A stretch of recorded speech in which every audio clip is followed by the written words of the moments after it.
don't feel that I punch hard, no harder than anybody else. I just go in there to fight. And I don't look at it that, wow, I have the power and I could put it to use. I just go and fight. I plan to go 10 rounds every time, 8 rounds, the distance every time I fight. I don't plan to go in there and knock the guy out and kill a guy in 10 seconds or 20 seconds, whatever it calls for. I just go in there and do my best, and I'm planning to go the distance. And what happens seems to happen. He may only be a youngster, but Mike Tyson fights like a man with a lot of experience. From the opening bell, he's always moving in. He'll slip punches, get his leverage, and then drop his devastating bombs. His style reminds people of a great former heavyweight champ, Joe Frazier, who also had those powerful punches. But Tyson doesn't agree with the comparison. People, they don't know really basically what they're talking about. Only thing they see is two heavyweights approximately the same size, and they were both aggressive. But there's things I do that I never see Joe Frazier doing. The things he do, I have no comparison with. Maybe I fight and people look and they say, wow, he looks like this guy. But in my mind, I never think I want to fight like him. I'll be like him. I never looked at anyone as a role model. I don't know, maybe you could say I'm stubborn or egotistic, but the way I come from, I think that it's weak to look up to someone else and say, he's my idol and I want to be like him. But there is someone Mike Tyson has looked up to for several years. The man who rescued him from the streets, straightened out his life, and taught him everything about boxing, the late Cus D'Amato. D'Amato harnessed Tyson's raw power and honed his skills. But there was more to their relationship than just boxing, as Mike Tyson explains. When you think of my career as a boxer, it's not even a tenth of what Cus D'Amato meant to me or to all other people that he influenced. It was more like the boxing part was just so limited. It was really nothing compared to the humanity we had between one another. He was my father. He was my father, and there's nothing else I could tell you. He loved me. I loved him. You know, the man lived a long life, 77 years, longer than probably that I'll live. And as far as, you know, he's gone now. And, you know, the show must go on, you know. There's nothing I could do or anyone else could do about it. The show must go on. Mike Tyson is following in the footsteps of another Cus D'Amato protege who went on to become heavyweight champion of the world, Floyd Patterson. Patterson holds the record of becoming the youngest man to become heavyweight champ. And now, Mike Tyson's goal is to break that record. To break the record would be so much, I would be so thrilled, and it's a goal at the moment. And I look forward to doing it. But these things, records are made to be broken. The record, and no doubt, will be broken eventually. But if I'm not the individual that'll do it, the objective is to be the champion of the world. And that definitely will happen. Mike Tyson on the road. He's only been fighting professionally for 9 months, but so far very impressive, John. That power is awesome. I got a kick out of what he said, Sam, when you were talking with him about he doesn't go in there looking for the knockout. Come what may, he said. Well, come what may, so far has been nothing but knockouts. In looking at him, John, doesn't he remind you of Joe Frazier? His style, the way he throws short punches, yes. Yes, when he's in close and he throws, especially that short left hook, very much like Frazier. Okay, can a guy like this with that type of power, obviously that could be the foundation of becoming a champion. Sure. But again, as I said earlier, Sam, I think that he's got to learn a little boxing ability and develop that a little bit. But there is going to come a time when he's going to need it. Just a youngster at 19, but on the road, he is 13-0 with 9 first. Tyson's camp is in Las Vegas. Finding the gym is easy. Getting in, more difficult. But once in, you find Tyson working well. It's almost exactly a year since his world crumbled against Buster Douglas. Did that experience humble him? Can he put it behind him and climb to the top again? These were the things I wanted to find out. Next month at the gaudy Mirage Hotel, he faces Canadian Razor Ruddock. Mike, I'd like to know how your comeback is going with a view to getting that world title back. How is it? Well, and I feel great, Harry, and I'm in great shape. And at this particular point right now, I feel better than I ever felt in my career, coming back fight after fight. I feel I'm in good shape. I feel great. This is probably my 4th day of boxing, and I'm doing great. How dangerous is Razor Ruddock? Well, you know, he looks like a very tough, very strong guy. But I'm up for the fight, and I'm prepared. I'm just up for it. I just want to fight him. I just wonder, you see, how do you get your old keenness back? I mean, that shock in Tokyo, I mean, what did that do to you? It's funny because, you know what I mean, I never realized it. I just often think about it now. I said, whoa, what the hell happened? And every now and then I think, well, God, I don't believe it until then it sits in. It really hasn't started sitting into recently. And it's like cold. You see, goofed up. That was a fight you had won in the 8th round. You won that fight in the 8th because the guy wasn't up at 10. But what the hell? I got a lot of breaks, you know what I mean? What the hell? What do you think? What do you think went wrong? What happened after the 8th round? Where did it go? He wasn't prepared, you know what I mean? And he fought a good fight. I mean, I just wasn't right. I mean, I just took it for granted. Took my body for granted. Took my skills for granted. You know what I mean? But he fought a great fight. Can't take away. If he never did anything wrong, he fought a great fight that night. So how do you not take things for granted now? What's the difference between now and then? I'm in here training hard all the time, you know what I mean? I'm in here, I'm just concentrating on making myself a better fighter. What about Holyfield? How do you rate him? He's a good fighter. You know what I mean? I can't take nothing away from him. He's a proud, you know what I mean? He's a great champion. He's fighting great, you know what I mean? He fought well against the other guy, but I'm talking about his prior fights before that. He's always fought well and gave good fights. When do you see that fight taking place? Is it for this year, maybe? I don't know. I don't even look after him. I'm just concentrating on being a better fighter.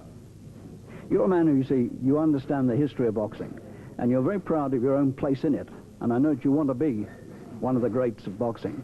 What do you have to do now to make yourself what you want to be, which I know is the greatest heavyweight champion of all time? What do you have to do now? More, the hardest thing about it is the easiest thing, which no one does, just sacrifice.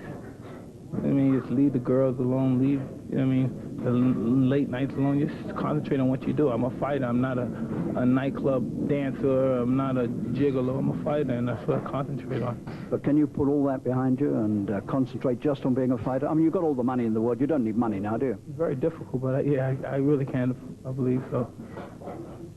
When do you see yourself giving up? I mean, let's assume you win the title back. How long would you want to go on after that? Oh, yeah, I'm not interested in fighting too long. I mean, every now and then, like while I'm in training now, I'm never interested, but once I'm in training, I don't know what it is, like a bug. You just want to do it. Do you follow British boxing? I mean, I know it's 2 years now since you fought Frank Bruno. I know a little about British boxing. Right, but he didn't do too badly. No, he didn't. He hurt you once. Just once. I didn't see the punch. I was leaning forward. Oh, and it felt like a window crack. Black for the whole shit. We've got Gary Mason and Lennox Lewis. Are they two fighters you respect? I know them very well. For a long time, since we were kids. Right. I remember, I never sparred with Gary Mason, but I used to spar with Lennox Lewis when we were like 15 years old.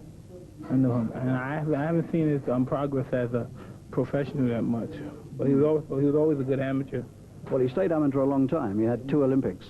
Yeah, he was. I didn't like the way he was fighting. He was intimidated, I think, when he fought Biggs the first time. He was too immature at the time. He was only 18. Yeah, but he did well. He did well against the other guy, Greg Bow. I didn't like the way he fought, but he did well. So just give me a final word about the way Mike Tyson is today. Has he got over the shock of last year? All behind you? It's all behind me. I'm just looking forward to, fighting Ruddock. And I'm in pretty good shape. I'm prepared. You're going to be surprised March 18th. And you have no doubts that you are going to be the world champion again? Absolutely. Absolutely. I'm on a good course. I'm training. I'm proud of myself, and then my people around me: Roy Holloway, John Horn, Don King, Jay Bright, Richard G.K. I'm very proud of myself and my camp around me for this fight in particular. I'm very confident and keen, very confident, extremely confident. I'm sometimes probably a little overconfident. He's a dangerous fight, but I just feel great. When I don't know. It's hard to define it, but I feel great. But you've just beaten 2 men inside a round. I mean, the old menace is there again. Eh? You want to beat people badly. Yeah, I'm just looking forward to it. I want to fight him because everyone else believes that he's great. He believes that he's great, and that's all the right reason for me to, just demolish him. Yeah, I feel so good. I feel great. It's really hard to find. I haven't felt this way in a long time. And besides, I'm just so much more mature than I was when I was champion. Because when I was champion, I was just a kid. I didn't know anything about life or nothing. I used to do punching. I really wasn't that good of a fighter, really. Now that I look at it, I think, oh, Christ. But I feel great. Mike, it's good to see you back. It's good to see you in form. And it's good to hear you confident. Thank you very much. It's always glad to see you. You're a very nice man. And at Buckingham Palace yesterday, it was underlined what a nice man he is. It's now official. Harry really well since you got to Britain. Are you surprised by the warmth of the reception you're getting here? No, not really, because when I was incarcerated, I used to probably get 100 to 200 letters a day from the United Kingdom. And in my room right now, I got tons. Like my whole it's full of letters, and I always was always appreciative of the affection and the love that the British people always laid upon me. And you've got a great love of the history of boxing as well, and of course it all started here. Oh, it originated here. Yeah. Yeah, it originated here. Matter of fact, Ted Kid Lewis probably one of the most sensational fighters that ever lived that came out of Britain. You know, just being such a little guy, he fought anybody at any weight, and just that he had he held the welterweight championship for like 2 or 3 times, and he fought the best fighters and beat the best fighters that America had to offer at that time. Ted Kid Lewis. Yeah, oh yeah. Yeah, he was one of the, probably the greatest fighter we ever produced over here. Now you're fighting another British fighter, Julius Francis. You've watched videos of him. What do you think of him? Well, I don't know. He's a good fighter. I'm just looking forward to getting in the ring with him. I'm just really excited about this. He's been training at an army camp, trying to get ready for you. Yeah, that's okay. He's doing hypnosis too. Yeah. I did hypnosis. I got knocked out that fight. That's the fight I got knocked out, yeah. So you don't think that's going to work for him? No, brother, no. Not at all. What kind of shape are you in? I mean, compared to, great say, shape. going great back to shape. Mike Spink's type of time? I'm in great shape. I'm just looking forward to this fight. I'm in great shape. Do you think that you can get it all back? I mean, you're 33 now. Yeah, and I'm feeling better than ever. Feeling better than ever, and I'm just... Why do you think that is? Is it because you're here and you're more mellow and relaxed now? Maybe that, and maybe because, you know, and I don't have no defense here. In America, I'm always on defense. You know, all my life, ironically, they call me a pariah. All my life, I've been assailed by pariahs. And I don't know, and I'm just a young kid, and I've just been abused so much in my life that I've become accustomed to being abused, and I'm just, believe it or not, starting to wake up and starting to love myself and appreciate who I am and what I am. Do you think you're getting fair treatment here? I mean, Frank Warren's been looking after you. Oh, yeah, but as far as the guy, the lady organization and stuff like that, I'm just that kind of guy. People say something against me, I'm going to strike back. Because, you know, that's my defense mechanism. I'm always defend myself, because I never had no one to defend me. So I had to defend myself. But this is like y'all guys treat me with kid gloves compared to what they do over there in the United States. They make you not even want to come outside sometimes. But I'm strong, and there's nothing that, you know what I mean, nothing that can stop me. I refuse to be beaten down anymore, be stomped on emotionally anymore. Whatever comes at me, I'm just going to put my head up and face it. Because you've always said, you know, you've admitted it and come clean. You've done a few bad things, but you've always said, you know, I've been misunderstood. I'm not that bad a guy. Well, sure, I'm sure you've done bad things too, but you disguised them pretty well. 1 or 2, yeah. Yeah, we're all guilty of that because we're human. If we were perfect, God would get rid of us and make us imperfect, so we can learn from our mistakes. So do you feel as if there's almost been a witch hunt against you in America? Oh, yeah, but listen, I've become so accustomed to it that it doesn't affect me anymore. I've lost all my sensitivity as far as being embarrassed, being shy. You just have to lose that. You know, you have to, when you have something in life that you want to accomplish greatly, you have to be willing to give up your happiness.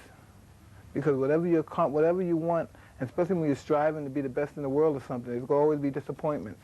And you can't be emotionally tied to them, because they'll break your spirit. Do you like to stay in Britain, fight in Britain all the time, well, live here? That would be nice. That would really be nice. Think they'd let you? Huh? You think they'd let you? Well, they let me fight here. I'm sure they'll let me live here.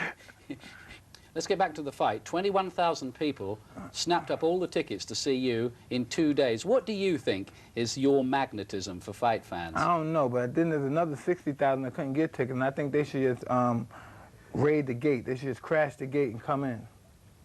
That's what I believe. Don't give them ideas, Mike. No, that's what they need. They need ideas. They're supposed to see me fight.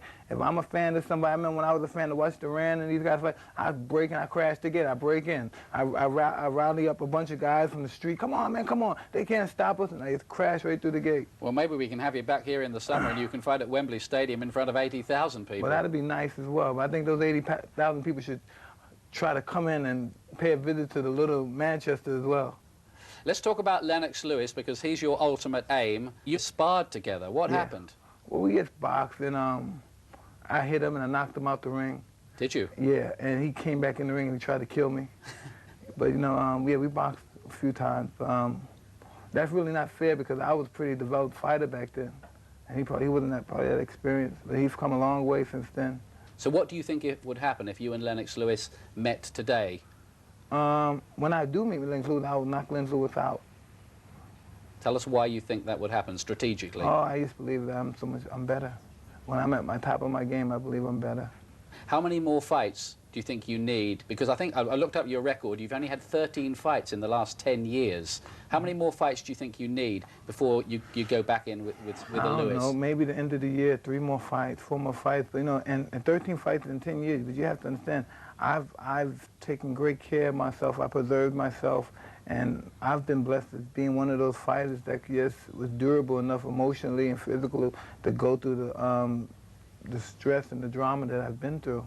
One of the things that's always fascinated me about you is this ability you have to intimidate opponents. A lot of them seem to have been beaten before they got in the ring almost, or when they caught your eye when they got in the ring. Are you aware of that? Well, I'm not aware of that, but I know they became more intimidated when I landed my fist on their jaw. I'm aware of that.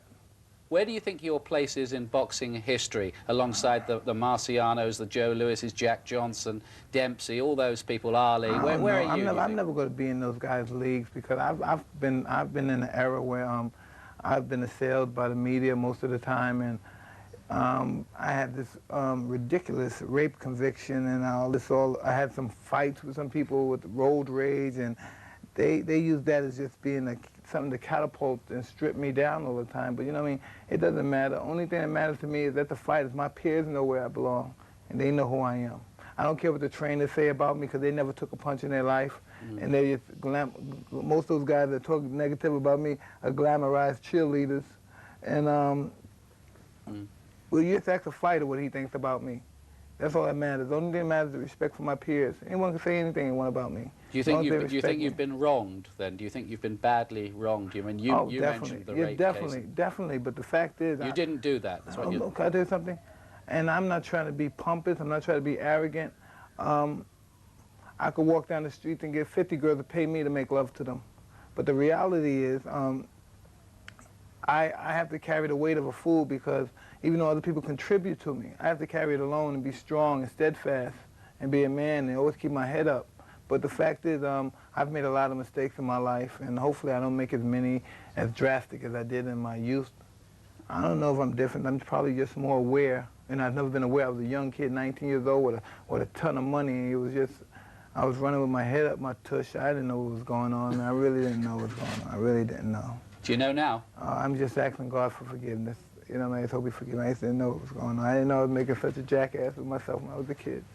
I really didn't have the slightest idea. A couple more questions about Julius Francis. Tell us your prediction of what's going to happen and what those fans who've bought tickets to see you and the people who are going to watch it on Sky TV, what they're going to expect. I don't know. I think I'm going to kill Julius Francis.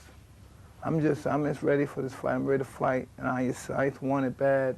You know what I mean? I don't know.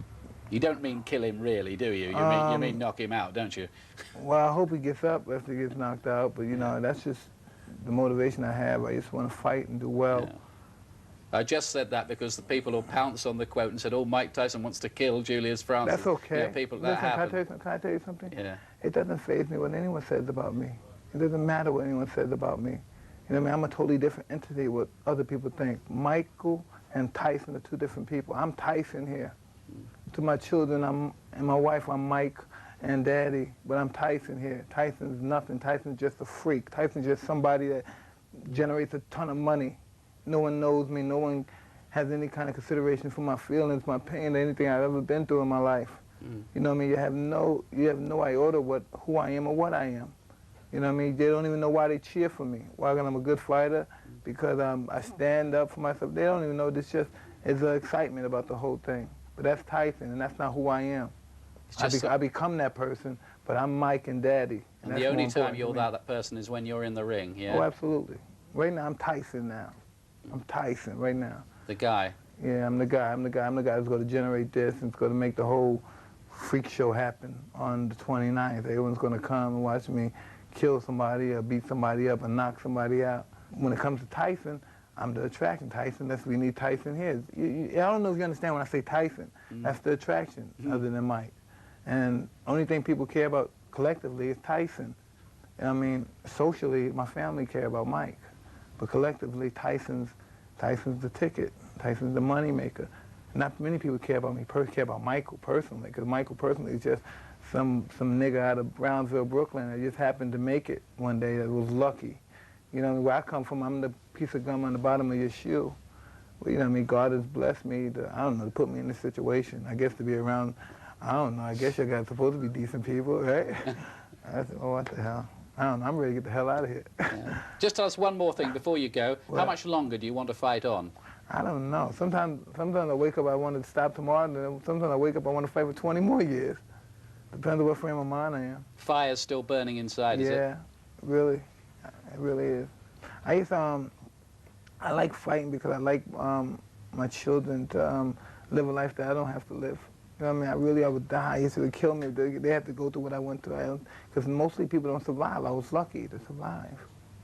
Mike, it's been great talking to you. Look forward to seeing you on the 29th. Thank you, sir. Take care.